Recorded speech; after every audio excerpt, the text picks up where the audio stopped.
Welcome to Creepypasta Theater, a show where we explore the strange world of creepypasta. Join us as we hear tales best left untold, travel roads best left unexplored, and see sights best left unseen. Today's story: the company I work for has a wonderful Christmas tradition. Written by Creepy Thomas O. This story can be found on creepypasta.fandom.com and is protected by Creative Commons license.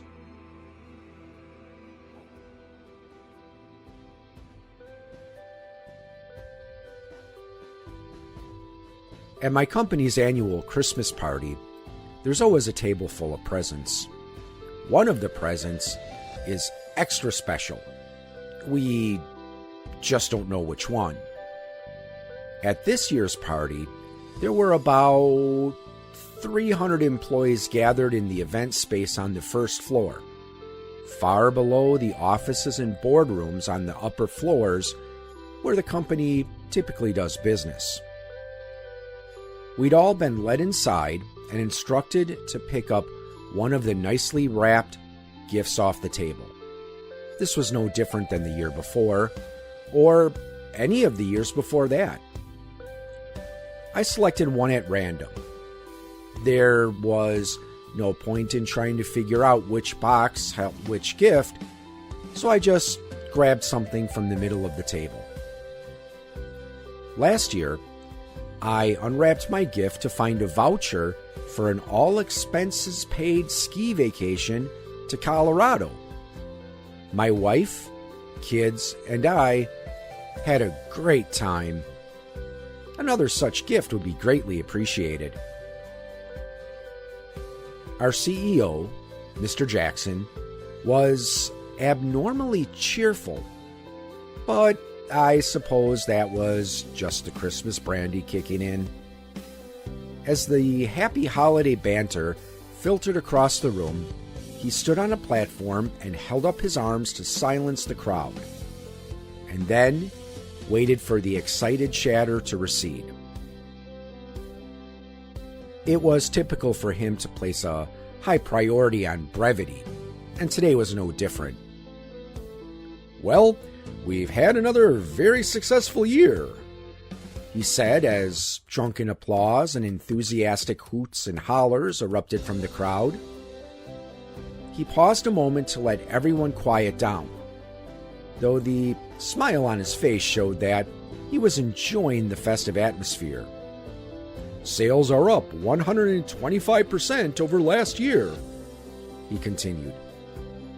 "Complaints are down to historically low levels. It's safe to say that this year we've been firing on all cylinders, and Newsweek even named us among the top 50 most ethical companies in the United States." Mr. Jackson took a moment to soak in the admiration and then continued as he looked out to the crowd. "And while we owe most of our successes to you, the employee, let's not forget the good luck and fortune that's granted upon us each year by our benefactor." The clapping continued. As I looked around the room, the long-term employees seemed to be the happiest. And in fact, even most of the new employees seemed pretty happy as well. There were, however, a couple of first-year employees who appeared to be a bit fidgety. "And now, let's get to the reason why we're all here," Mr. Jackson said. "The gifts. I hope you will all find enjoyment from them." Mr. Jackson stepped down from the platform as we all looked down at the boxes in our hands. The tradition in the company is that the lower-level employees start opening their gifts first, followed by the supervisors, and then the managers. Even Mr. Jackson gets a gift that he must open. The sound of wrapping paper being ripped from the boxes spread across the room as the employees anxiously tore into their gifts. Next to me, a young first-year sales associate opened his box. I saw a huge smile of relief spread across his face as he reached inside and pulled out a brand new Rolex Explorer.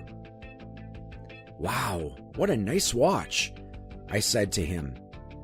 He gave a big goofy smile as he slipped it onto his wrist. Right across from me, I watched another newbie pull out a key to a brand new Mercedes. "Nice!" I shouted to her. She looked around excitedly. "It'll be parked out front," I told her. I knew this from experience since I too was gifted a car several years ago. Soon, all the lower-level employees had opened their gifts, and the supervisors started in on theirs.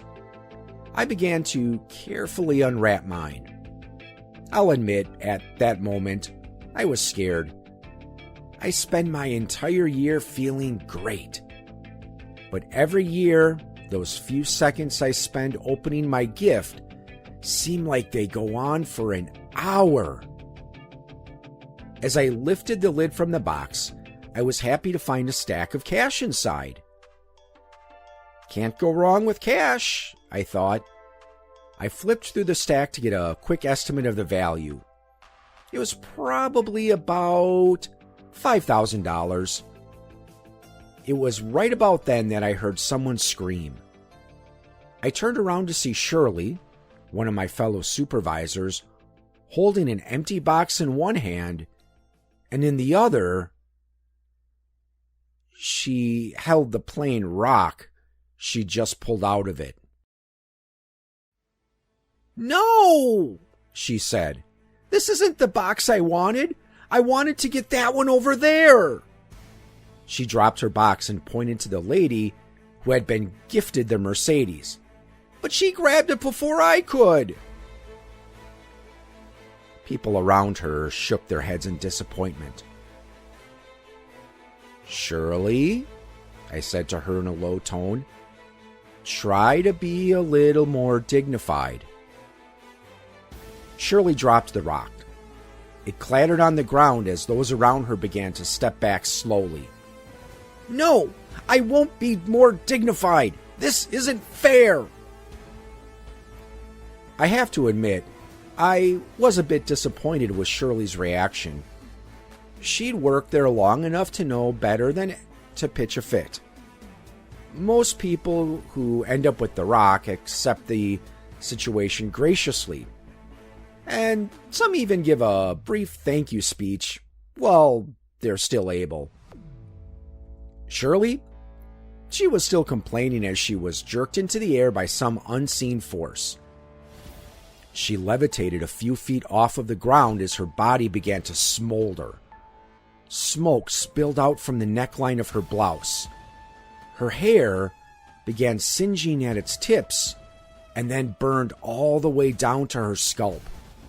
Her eyes burst open, splattering vitriol over her nearby coworkers.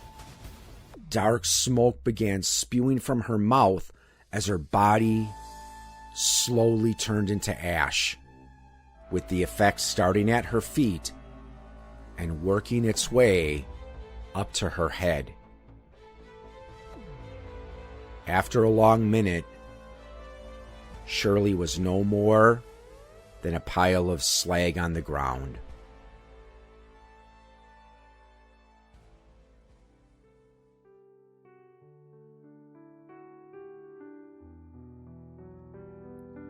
I'm gonna miss Shirley.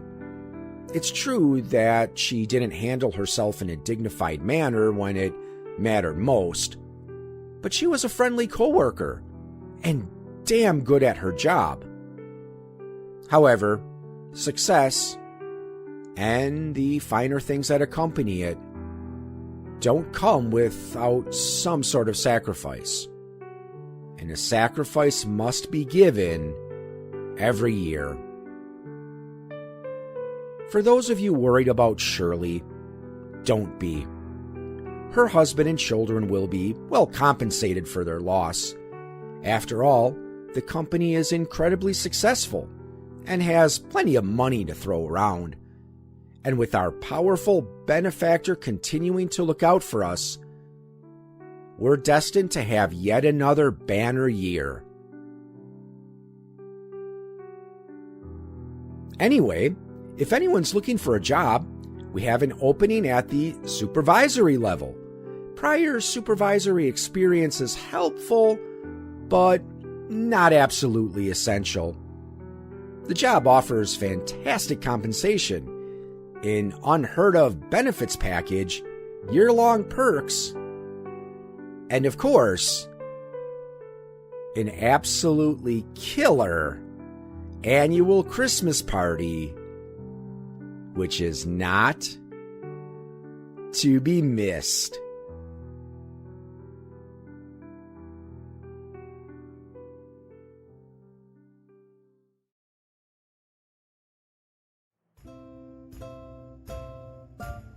You have been listening to a presentation of Point of Insanity Game Studio.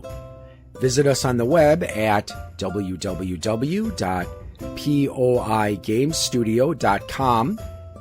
Follow me on most social media sites at POI Game Studio, and check out my music channel on YouTube at Al Seeger Music.